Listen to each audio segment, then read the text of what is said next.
말씀을 보시면 하나님이 이르시되 빛이 있으라 하시니 빛이 있었고 라고 합니다. 원문에는 아마르 엘로힘, 말씀하셨다 하나님이, 빛이 있으라, 빛이 있었다 입니다. 하나님께서 말씀을 하셨습니다. 빛이 있으라. 그랬더니 빛이 있게 됐습니다. 하나님의 말씀은 우리 사람의 말과는 다릅니다. 우리는 그저 우리의 감정이나 생각을 드러내는 언어의 표현으로 말을 사용한다면, 하나님의 말씀은 그 자체가 능력이 있어서 그 입에서 나오는 모든 말씀대로 이루어지는 것입니다. 하나님이 그 입으로 하늘이 생기라 하시면 하늘이 생겨나고, 물이 한쪽으로 몰려 육지가 드러나라고 그 입에서 말씀하시면 그 말씀이 능력이 되어 그대로 육지가 드러났습니다. 하나님의 말씀은 그 자체로 전능하신 능력이 있으셔서 말씀대로 이루어지는 것입니다. 우리에게는 이런 사실들이 그다지 마음에 와 닿지 않습니다. 왜냐하면 우리가 사용하는 말들은 그대로 이루어지는 일들이 드물기 때문입니다. 그런데 이 말씀, 창세기의 이 말씀을 듣고 있는 이스라엘 백성들의 입장으로 우리가 돌아가 볼 필요가 있습니다. 모세를 통해서 하나님께서 말씀으로 세상을 창조하셨다. 즉 빛이 있으라고 말씀하시니 빛이 있게 되었다라고 그렇게 말씀하실 때, 이 말씀을 들은 제1의 청중들, 이스라엘 백성들은 그 말씀이 조금도 어색하거나 또 이상하게 들리지 않았다는 것입니다. 왜냐하면 하나님의 입에서 나온 말씀이 모세를 통해서 전달될 때 그 말씀이 그대로 이루어지는 것을 그들이 목격하였기 때문입니다. 설교문을 보시면서 출애굽기 7장 17절로 18절을 함께 읽어보겠습니다. 여호와가 이같이 이르노니 내가 이로 말미암아 나를 여호와인 줄 알리라. 볼지어다 내가 내 손의 지팡이로 나일강을 치면 그것이 피로 변하고 나일강의 고기가 죽고 그 물에서는 악취가 나리니 애굽 사람들이 그 강 물 마시기를 싫어하리라 하라. 아멘. 하나님이 모세를 통해서 말씀하시는 겁니다. 내가 나일강을 치면, 즉 모세가 지팡이로 나일강을 치면 강물이 피로 변하고 고기가 죽고, 그래서 그 나일강에서 악취가 나게 될 것이다 라고 말씀을 하셨습니다. 자, 그 말씀이 어떻게 이루어지는지 20절로 21절을 다시 읽어보지요. 모세와 아론이 여호와께서 명령하신 대로 행하여 바로와 그의 신하의 목전에서 지팡이를 들어 나일강을 치니 그 물이 다 피로 변하고 나일강의 고기가 죽고 그 물에서는 악취가 나니 애굽 사람들이 나일강 물을 마시지 못하며 애굽 온 땅에는 피가 있으나. 아멘. 하나님이 모세를 통해서 하신 말씀이 그대로 이루어졌다라고 하는 것을 보여주고 있는 것이지요. 그뿐만이 아니었습니다. 하나님이 강에서 개구리가 올라올 것이라고 하시면 정말로 개구리가 올라왔습니다.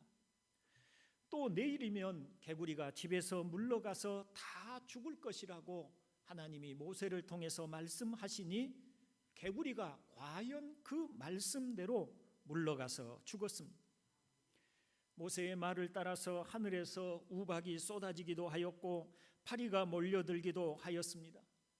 모세의 말을 따라서 애굽의 모든 장자가 죽기도 하였고 홍해가 갈라지기도 하였습니다. 다른 어떤 것이 있었던 것이 아닙니다. 하나님이 말씀하셨고 그 말씀을 모세가 대언했을 때 그 말씀대로 그 모든 놀라운 일들이 일어나게 되었던 것입니다.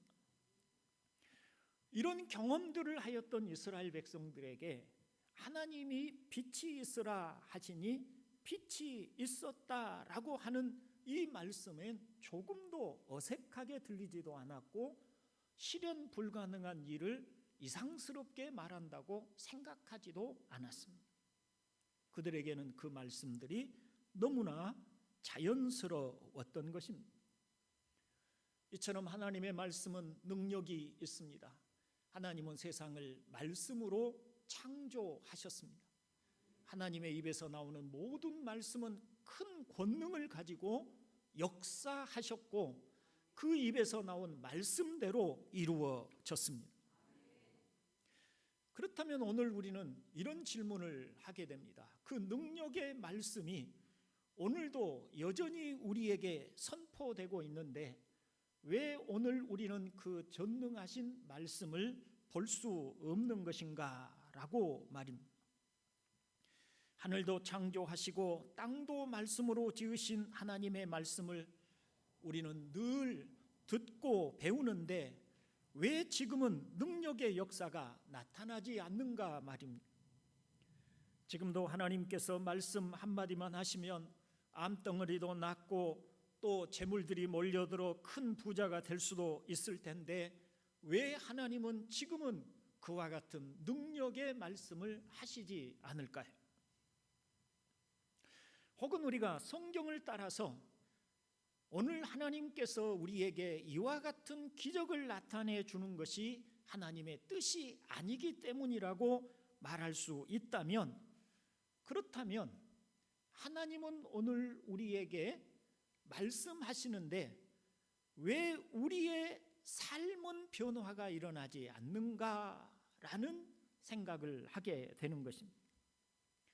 하나님은 분명 우리가 변화되기를 원하십니다. 예수 그리스도의 형상이 되기를 원하시고 우리 주님을 닮는 자가 되는 것을 하나님이 원하십니다. 그리고 그런 하나님의 말씀이 목회자를 통해서 날마다 선포됩니다. 새벽 시간에 또 주일이면 오전 예배와 오후 예배에 그리고 수요 예배에 토요 기도회에 말씀이 선포됩니다. 그런데도 불구하고 오늘 우리에게는 큰 변화가 일어나지 않습니다. 하나님의 말씀은 천지를 창조하신 말씀인데 모든 만물과 모든 피조물을 그 말씀으로 창조하신 전능하신 말씀인데 그 말씀이 오늘 우리에게는 아무런 영향을 미치지 못하는 것 같습니다. 심지어 우리 그리스도인들조차 이렇게 얘기를 합니다. 사람은 변하지 않아. 아무리 설교를 듣고 아무리 말씀을 들어도 사람은 변하지 않아 라고 우리는 스스로 우리가 그렇게 말을 하기도 합니다. 빛이 있으라 하시면 빛이 있었고 궁창이 나니라 하시면 궁창이 나니고 하늘의 궁창에는 새들이 나르라고 말씀하시면 하늘에 새들이 날아다니는 그와 같은 전능하신 말씀이 오늘 우리에게 나타나지 않는데 왜 그런 것인가? 라고 우리는 의문을 품습니다. 그에 대해서 이렇게 대답할 수 있습니다. 먼저 창조의 말씀과 구원과 변화시키는 말씀에는 차이가 있다. 하나님의 말씀이 아닌 것은 아닌데 똑같은 하나님의 말씀인데 하나님의 말씀이 어떤 피조물을 만드실 때는 그 말씀이 능력과 기적으로 얼마든지 나타나는데, 예를 들어서 오늘날에도 하나님이 우리에게 우리 어떤 암 환자에게 내 병이 나을지어다 우리 주님처럼 그렇게 말씀하시면 즉시 이러한 기적은 나타날 것입니다. 그런데 문제는 우리 사람의 변화입니다. 이것을 저는 하나님의 성품 때문에 우리에게 변화가 더디게 나타난다라고 그렇게 말씀드리고 싶습니다. 어떤 의미로 보면 하나님은 쉬워 보이는 길을 매우 어렵게 가시는 분이라고 말씀드리지 않을 수가 없습니다. 예를 들어 보면 하나님께서 그 크신 능력으로 아담에게 불순종하지 못하도록 그렇게 하셨다면 인간이 하나님을 배신하는 일도 없었을 것이고 하나님의 아들이 십자가에 죽는 일도 필요하지 않았을 것입니다. 그런데 하나님은 아담이 사탄의 유혹에 넘어갈 수도 있다는 것을 아시면서도 말씀만 하시고 그대로 내버려 두셨습니다. 왜 그러셨을까요? 그것은 하나님께서 우리 인간을 하나님의 형상으로서 인격적으로 대하셨기 때문입니다. 강압과 권위로 꼼짝 못하게 하실 수 있으시지만 그러나 그렇게 하지 않으시고 아담 스스로의 판단과 결정으로 하나님의 뜻에 순종하도록 인격적으로 그를 대하시고 말씀하셨던 것입니다. 그것을 우리가 성경을 통해서 볼 수 있는데 구약의 이스라엘 백성들을 대하시는 하나님의 태도를 보시면 그와 같은 하나님의 성품을 볼 수가 있습니다. 여러분, 하나님께서 얼마나 크신 능력으로 이스라엘 백성들을 구원하셨습니까? 애굽에서 10가지의 재앙을 통해서 그들을 구원하셨습니다. 그런 능력의 하나님이 이스라엘 백성들을 대하실 때는 말씀하시고 그리고 그들의 선택에 맡기셨어요. 강압적으로나 억압적으로 그들을 대하지 않으시고 그들이 하나님의 뜻을 이해할 수 있도록 하나님의 뜻을 설명하셨고 하나님의 뜻을 가르치셨고 말씀하시고 그리고 그들이 스스로의 판단과 결정으로 하나님의 뜻에 따르도록 내버려 두신 것이에요. 그래서 이스라엘 백성들이 반역하고 배신하고 불순종하고 어긋난 길을 가고 잘못된 선택을 할 때에도 하나님은 그들을 꾸짖으셨을지라도 강제적으로 그들을 돌이키게 하시거나 그들에게 강압적으로 무엇을 요구하시지 않으셨던 것을 보게 됩니다. 이스라엘의 역사가 줄곧 그러한 하나님의 성품을 보여주고 계시는 것입니다. 하나님은 이스라엘을 로봇이나 기계 혹은 노예처럼 대하지 않으시고 인격적으로 존중하셨기 때문입니다. 하나님이 사람을 어떻게 대하시는지 예수 그리스도를 통해서 가장 확실하게 볼 수가 있습니다. 하나님이 우리 인간을 구원하실 뜻을 세우셨어요. 전능하신 하나님이십니다. 그 계획하신 바를 이루지 못하실 것이 없으신 전지전능하신 하나님이십니다. 그런데 하나님께서 택하신 방법은 다른 것이 아니라 하나님 자신이 사람이 되어 이 땅에 오시는 것이었어요. 하나님 자신이 우리 인간의 몸을 입고 이 땅에 오셔서 우리가 감당해야 될 모든 형벌과 죄를 그 몸으로 담당하셔서 십자가에 죽으시는 그 길이셨어요. 우리를 향해서 하나님이 보여줄 수 있는 최고의 사랑을 보여주셨고 우리에게 하나님이 이처럼 우리를 사랑하신다는 것을 말씀해 주셨어요. 그리고 하나님이 우리에게 요구하신 것은 이렇게 하셨지요. 우리 주 예수 그리스도 하나님의 아들이신 그분을 믿으면 의롭다 함을 얻고 구원을 얻는다는 말씀이었습니다. 하나님께서 어떤 강압적이거나 혹은 기계적이거나 권위로서 억누르시거나 그렇게 대하지 않으시고 무한한 사랑을 주시고 설득하시는 것이에요. 믿어라.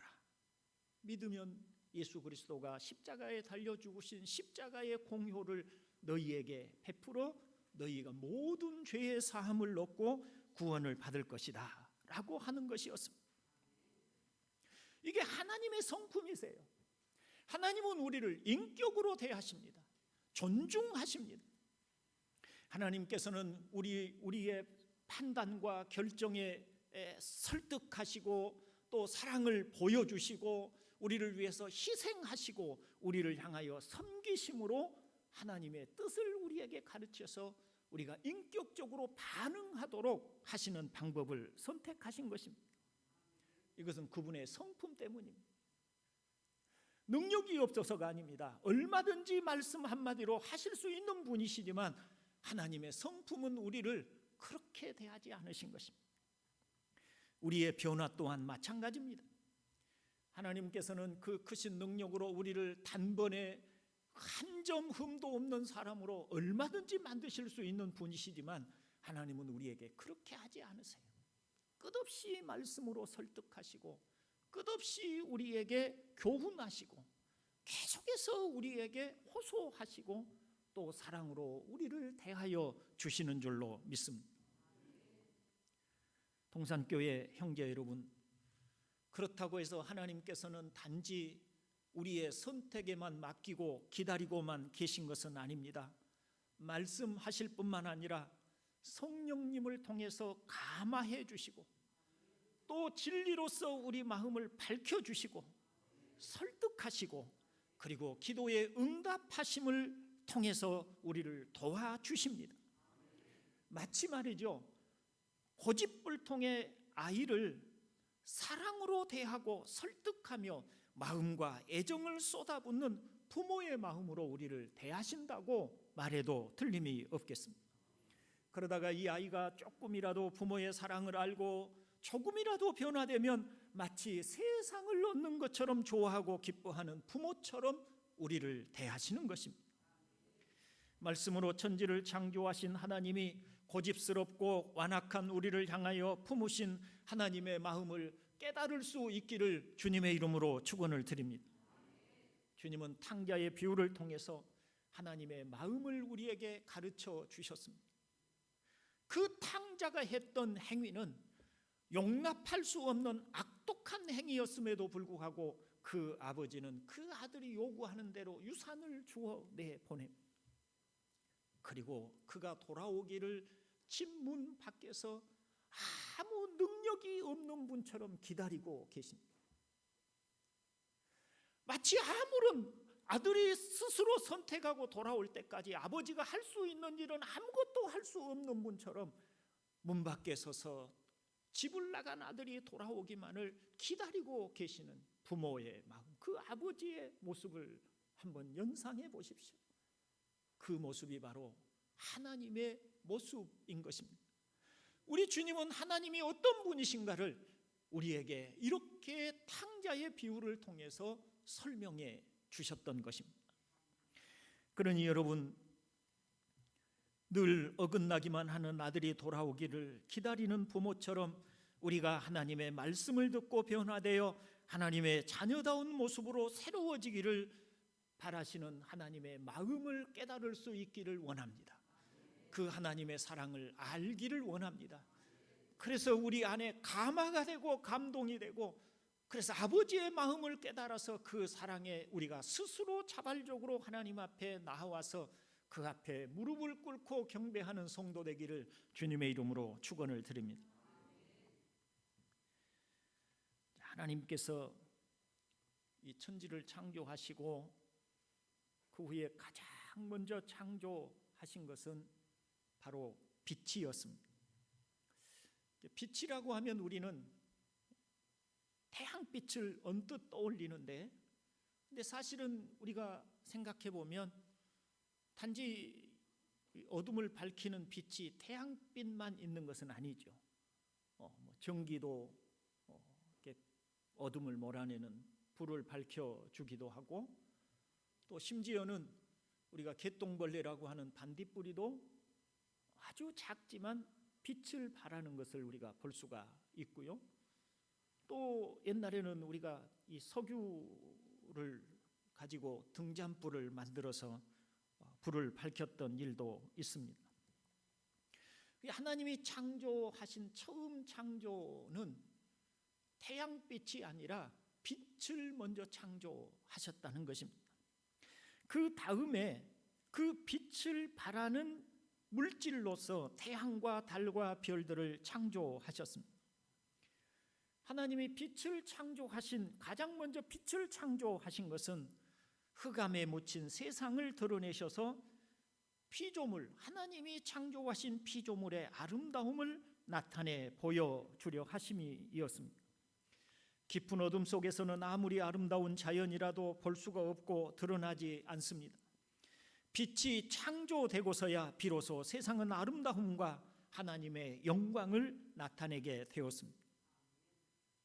시편 50편 2절은 이렇게 말합니다. 온전히 아름다운 시온에서 하나님이 빛을 비추셨도다. 이 말씀은 이 빛이 단순히 태양빛과 같은 물리적인 빛만을 의미하는 것이 아니라 어둠에 묻힌 것들을 드러내고 하나님의 영광을 나타내는 빛도 있음을 표현하고 있습니다. 일반적으로 성경에서 이 빛이라고 하는 말을 세 가지 의미로 사용을 하고 있습니다. 첫째는 진리를 깨닫는 것입니다. 이것을 신학적인 용어로는 조명이라고 합니다. 조명이 뭔 줄 아시죠?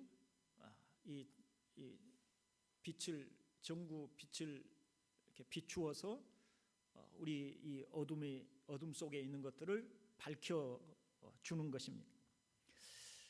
고린도후서 4장 6절 우리 함께 읽어볼까요? 어두운 데에 빛이 빛이라 말씀하셨던 그 하나님께서 예수 그리스도의 얼굴에 있는 하나님의 영광을 아는 빛을 우리 마음에 비추셨느니라. 아멘. 바울이 고린도 교회에 보낸 편지 가운데 있는 말씀이죠. 어두운 데에 빛이 빛이라 말씀하셨던 그 하나님은 어디를 지금 얘기하고 있는 거예요? 우리 지금 창세기 1장에 빛이 있으라 말씀하셨던 그 창조 기사를 얘기를 하고 있는 것이죠. 흑암이 깊음 위에 있던 이 세상에 대해서 하나님이 빛이 있으라 하셔서 이 흑암에 덮인 세상이 환히 밝아지도록 하셨습니다. 그 하나님께서 그리스도 예수 안에 있는 하나님의 영광을 아는 빛을 우리 마음에 비추셨어요. 이 빛은 태양과 같은 물리적인 빛이 아니고 어두운 우리 마음을 조명하여 하나님의 영광을 알도록 비춰주는 빛인 것이죠. 이걸 진리의 빛이라고 말할 수 있습니다. 하나님께서 이 진리의 빛을 우리 마음에 비추어 주지 않으시면 우리는 흑암에 덮인 지구처럼, 세상처럼 아무것도 할 수가 없는 거예요. 하나님이 어떤 분이신지도 알 수 없고 예수 그리스도가 어떤 분이신지도 알 수가 없고 무슨 일을 하셨는지도 알 길이 없습니다. 하나님이 진리의 빛을 비추어 주셔야만 우리 마음속에 있는 숨은 어둠이 물러가고 우리 속에 있는 것들이 하나님의 영광을 알게, 속에 숨은 것들이 드러나고 하나님의 영광을 알게 되는 것입니다. 저는 늘 우리 동산교회 교우들에게 이 진리의 빛을 비춰주시기를 항상 기도하고 있습니다. 제가 설교를 잘하는 목사도 되지 못하지만 혹시 제가 설교를 정말 유창하게 잘하는 목사라고 할지라도 또 어떤 설득력 있는 방식으로 제가 설교를 할지라도 또 제가 단 한시도 시간을 허투루 쓰지 않고 말씀을 밝히기 위해서 최선의 노력을 다해서 진리의 빛을 잘 설명해 낼지라도 하나님이 우리 마음을 조명해 주셔서 이 말씀을 밝혀주지 않으면 아무도 이 말씀의 의미를 깨달을 수 없는 거예요. 저는 이것을 확실히 믿습니다. 그러나 제가 설교가 부족할지라도, 제가 설교가 좀 부실할지라도 하나님이 진리의 빛을 우리 마음에 비춰주시면 말씀이 깨달아집니다. 여러분들이 설교를 듣다가 하나님의 뜻이 바로 이런 것이었구나 라고 여러분 마음에 뭔가 어두운 곳에서 빛이 환하게 들어오는 것처럼 밝아진 경험들을 하신 적이 있으실 것입니다. 그 경험은 바로 성령님께서, 하나님께서 우리 마음을 조명, 빛을 비춰주셨기 때문에 나타나게 되는 현상인 줄로 믿으시기를 바랍니다. 그 다음에 두 번째로 이 빛은 도덕적 의미로 사용하는 경우가 있습니다. 에베소서 5장 8절에 너희가 전에는 어둠이더니 이제는 주 안에서 빛이라 빛의 자녀들처럼 행하라고 하신 말씀은 도덕적인 윤리적인 그런 삶을 사는 거룩한 하나님의 자녀처럼 살아라고 하는 의미가 되겠죠. 또 로마서 13장 12절로 13절 같이 한번 읽어봅니다. 밤이 깊고 낮이 가까웠으니 그러므로 우리가 어둠의 일을 벗고 빛의 갑옷을 입자. 낮에와 같이 단정히 행하고 방탕하거나 술 취하지 말며 음란하거나 호색하지 말며 다투거나 시기하지 말고. 아멘. 빛과 낮의 자녀, 빛의 자녀, 이것과 바로 단정히 행하고 방탕하거나 술 취하지 않고 음란하거나 호색하지 않고 다투지 않고 시기하지 않는 이런 도덕적인 삶, 도덕적인 사람, 이게 이제 빛이 우리가 빛의 사람이 되므로 그런 도덕적인 사람이 되라고 하시는 그런 의미로 사용하고 있는 것입니다. 이 어둠 속에서는 자신의 행실이 얼마나 추하고 악한지 모릅니다. 우리가 전도를 해보면 일반적으로 사람들이 대체로 그렇죠. 내가 무슨 죄가 있어서 죄인이라고 하느냐고 반발하고 싫어합니다. 사람들은 다 자기가 죄인이라고 하는 것에 대해서 인정하지 않으려고 합니다. 그래서 아이고 거짓말 한번 해보신 적이 없으세요? 우리는 다 거짓말도 하고 그러잖아요. 그러면 그런 것도 안 하는 사람이 어디 있느냐라고 조금도 자신의 죄인됨을 이해하지 못합니다. 왜 그럴까요? 어둠 속에 있기 때문입니다. 자신 안에 어떤 죄로 가득해 있는지, 어떻게 자신이 안에 부패한 심성을 부패한 모습으로 있는지를 깨닫지를 못합니다. 그러다가 하나님을 알게 되고 진리의 빛을 받게 되고 빛이 우리 마음을 비추게 되면 깨닫게 되지요. 아마 여기 있는 여러분들은 아마 그렇게 고백할 것입니다. 세상에 다시 없는 죄인이 내 자신입니다 라고 말입니다. 우리는 우리 자신이 얼마나 악한지를 압니다. 우리는 우리 자신이 정수리에서부터 발끝까지 온통 죄로 부패하고 타락한 사람인 것을 압니다. 얼마나 고집스럽고 얼마나 변화되지 않고 얼마나 완악하고 얼마나 우리 속이 타락해 있는지를 우리는 고백합니다. 왜 그렇습니까? 우리가 세상에 있는 다른 사람들보다 더 도덕적으로 타락해서 그렇습니까?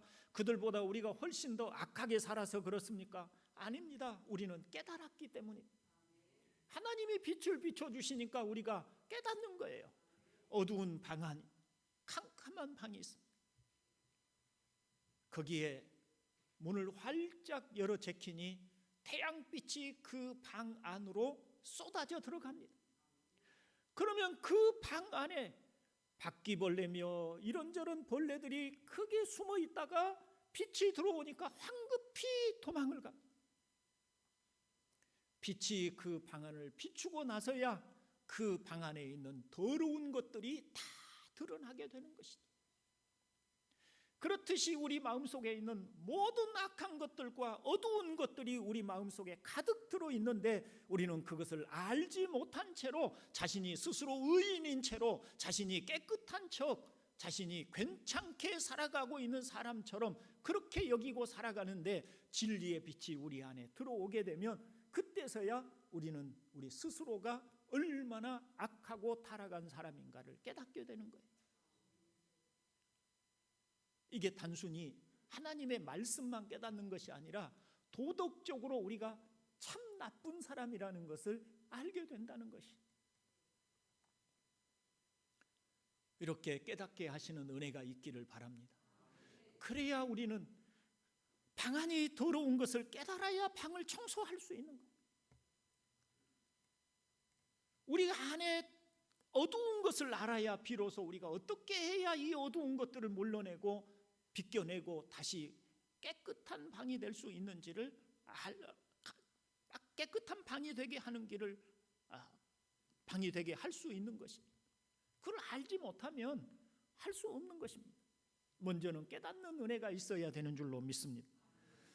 세 번째는 하나님의 영광의 빛입니다. 시편에서 아주 많이 사용하는 단어가 주의 얼굴빛이라고 하는 표현인데요, 이것이 바로 하나님의 영광의 빛입니다. 다윗이 다마스커스, 시리아에 있는 다마스커스를 향해서 올라가던 도중에 부활하신 주님을 만나게 되지요. 그때가 시간이 언제라고 그랬습니까? 정오였어요. 태양빛이 환하게 비추는 정오였어요. 근데 이 물리적인 태양빛과는 또 다른 이 빛보다 더 환한 빛이 바울을 둘러 비추게 됩니다. 이 빛은 태양빛이 아니었어요. 무슨 빛이었어요? 하나님의 영광의 빛이었어요. 이 빛이 바울을 둘러 비추니 바울의 눈이 어두워지게 되고, 그리고 거기에서 그 빛을 감당하지 못하고 쓰러지게 됩니다. 이게 바로 하나님의 영광의 빛인 것이에요. 이 하나님의 빛은 물리적인 태양빛이 아니라 하나님에게서 품어져 나오는 빛인데, 이게 요한계시록 21장 23절로 24절을 보면 이렇게 말을 합니다. 같이 한번 읽어볼까요? 그 성은 해나 달의 비침이 쓸데없으니 이는 하나님의 영광이 비치고 어린 양이 그 등불이 되심이라. 만국이 그 빛 가운데로 다니고 땅의 왕들이 자기 영광을 가지고 그리로 들어가리라.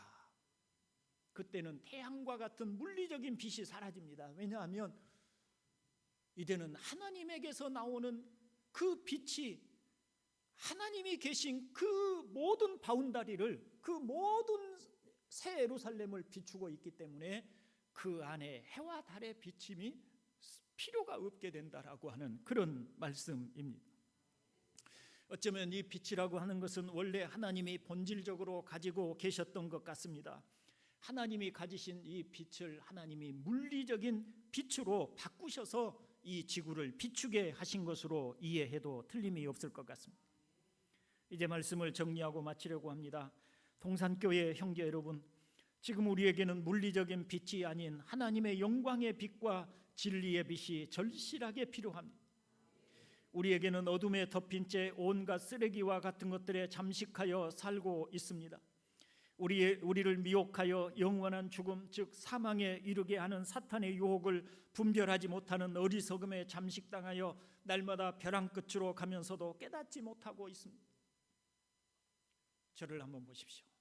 여러분, 수많은 사람이 지금도 하나님을 알지 못하고 하나님의 심판이 분명히 있음에도 불구하고 구원을 알지 못하고 날마다 그것이 사는 것이 그냥 살아가고 있습니다.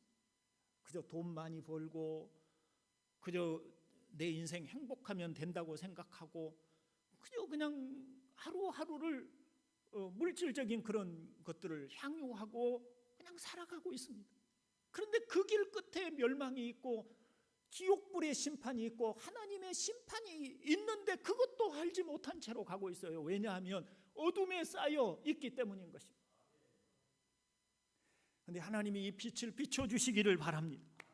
그러면 우리가 가고 있는 이 길 끝에 지금도 얼마나 많은 사람들이 늙어가고 있고 죽음을 향해서 가고 있는데도 자신 앞에 심판이 곧 시시각각으로 다가오고 있는 것도 깨닫지 못하고 살아가는 그런 사람들 가운데서 우리로 하여금 이 진리의 빛, 하나님의 영광의 빛을 아는 빛을 비춰주심으로 깨달을 수 있기를 바랍니다.